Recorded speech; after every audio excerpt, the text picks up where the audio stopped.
Yes. So Dino Malai, there's a video going on social media that former Vice President and PDP presidential candidate His Excellency Atiku stole lots of funds while privatizing Nigerian assets when he was the Vice President of the Federal Republic of Nigeria at that time. And lots of issues was raised in the video. What would you like to react on that? To start with, people who are saying that Atiku Abubakar used the privatization program to enrich himself. Not only enrich himself, they said he sold it for past 3 amounts. These are people of inordinate ambition, capricious manifestation and reaction formation. These are beer parlor discussions that is unfounded, malicious, capricious, and totally untrue. To start with, Nasiru El-Rufai was Director General of Bureau for Public Enterprise. And it is not even true. The statistics given by one myopic character in a video that is going viral, the insinuations, the statistics given are manufactured from Aba market. They are not factual at all.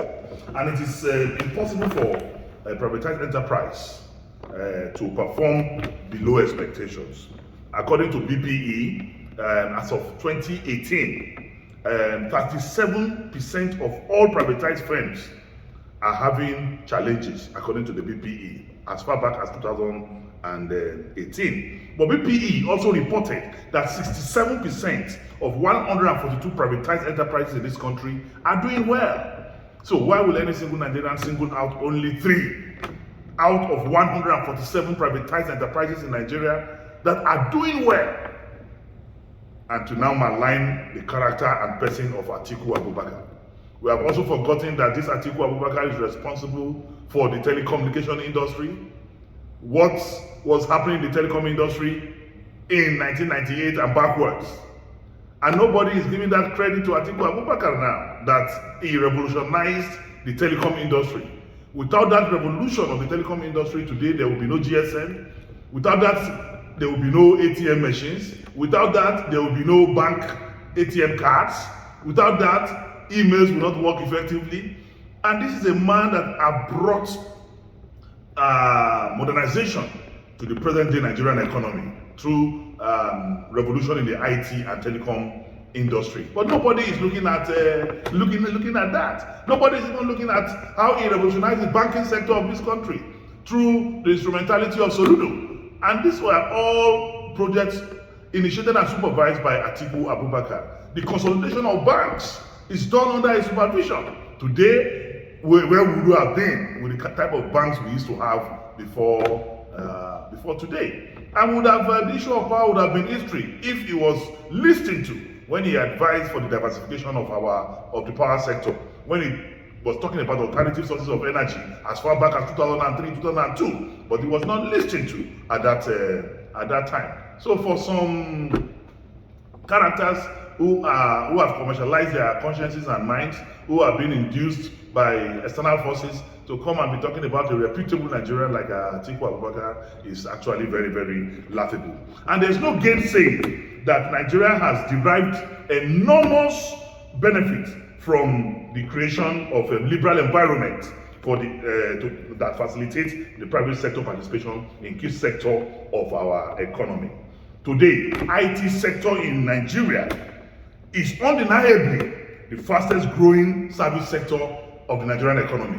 And that is exactly what Atiku Abubakar is trying to do, is trying to replicate what has happened in the IT service sector of this country to other sectors of the economy, in the education sector, in the manufacturing sector, in the industrialization sector, even in the water and sanitization sector.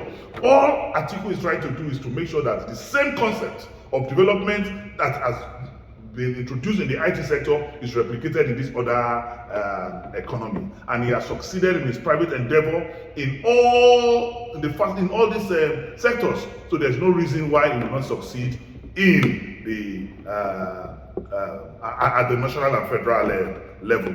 And the argument between Atiku and Tinubu is laughable, and there's no point comparing Atiku and Tinubu at all. And the only argument is always that Tinubu raised the IGR in Lagos. It is true that he minimally raised the IGR in Lagos, but Tinubu, when he became governor in 1999, the debt of Lagos State was $200 million.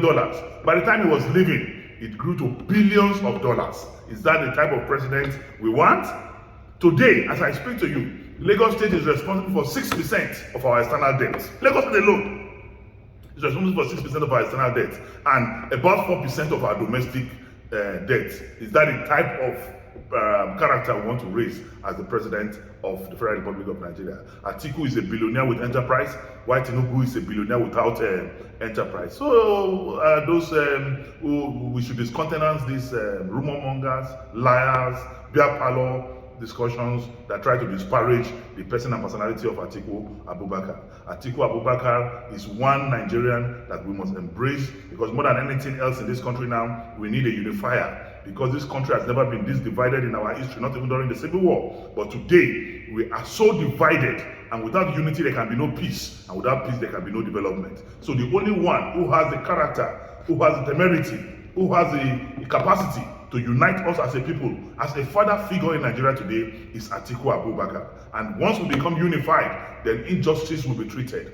And once injustice is treated, agitation for separation from different regions of this country will be buried. He did it in 1999 by the introduction of National Government of Unity, and all agitations went down. And he can do it again, because Atiku is a decisive character, he's a very principled character, he's a man who believes in the unity and togetherness of this country. He has done it before, and he can do it again. A man who built a university that has never gone on strike will definitely not allow any university under his own watch go on strike. That is the type of president we need.